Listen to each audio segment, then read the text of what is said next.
ഒന്ന് എഴുന്നേൽക്ക്, ഒന്ന് എഴുന്നേൽക്കാൻ. പട്ടി വല്ലാതെ കുരയ്ക്കുന്നു. കള്ളന്മാരാരോ വന്നിട്ടുണ്ട്.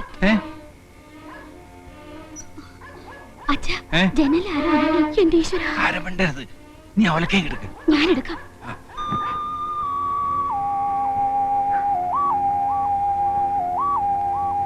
അച്ഛാ, എനിക്ക് പേടിയാവുന്നു.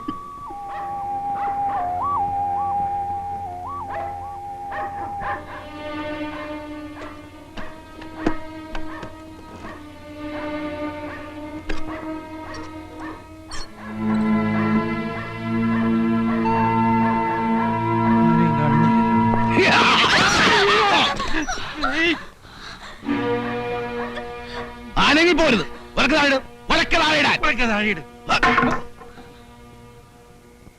ഭാസ്കരനാരല്ലേ? അതെ, ഞാൻ നാരായണനാണ്. നത്തന്റെ അച്ഛൻ. അങ്ങനെ വിളിച്ച് അടിച്ച് പല്ലിയാൻ കുടിക്കും പന്നി. നിങ്ങൾ പുറത്തേക്ക് ഇറങ്ങ. പുറത്തെ കടുവ നിൽക്കല്ലേ? വളർത്തുമ്പോ ഇത്തിരി മര്യാദക്ക് വളർത്തിക്കൂടെ? പട്ടിയാണെങ്കിൽ എന്ത്? എന്നെ നിലം തൊഴിച്ചിട്ടില്ലെന്നേ. കൊച്ചകത്തേക്കല്ലേ? പെങ്ങൾ പോയി കിടന്നോ, ഞാൻ കൂടെ അല്പം സംസാരിക്കാനുണ്ട്. 2000 രൂപ തരണം. പോലീസ് കേസുണ്ടായ ആ ചിലവും വഹിക്കും. എന്തിന് 2000 രൂപ? വീട് ഒഴിപ്പിച്ച് താക്കോല് കൈ തരും. ഇന്ന് രാത്രി വേണോ അതോ നാളെ വേണോ? അക്കാര്യത്തിൽ നിങ്ങൾ ഇടപെടണ്ട. തൽക്കാലം ഇവിടെ ഇറങ്ങി പോയാ മതി. എങ്കിൽ എന്റെ കാശ് എന്നൊക്കെ ഞാൻ പോയേക്കാം. നിങ്ങൾ ഇതിൽ ഇടപെടണ്ടെന്ന്. പിന്നെ കാശ് ഇടപെടാൻ ഞാൻ തീരുമാനിച്ച് ഇറങ്ങിക്കഴിഞ്ഞു. മുന്നോട്ട് വെച്ച കാലം പിന്നോട്ട് എടുക്കുന്ന ചരിത്രം നാരായണനില്ല. വീട് ഒഴിപ്പിച്ചാലും ശരി, ഇല്ലെങ്കിൽ ശരി, എനിക്ക് എന്റെ കാശ് കിട്ടണം. ചോര കണ്ട് പേടി മാറിയവനാണ് നാരായണൻ. അതാരും മറക്കണ്ട. ഒഴിപ്പിക്കണോ വേണ്ടയോ?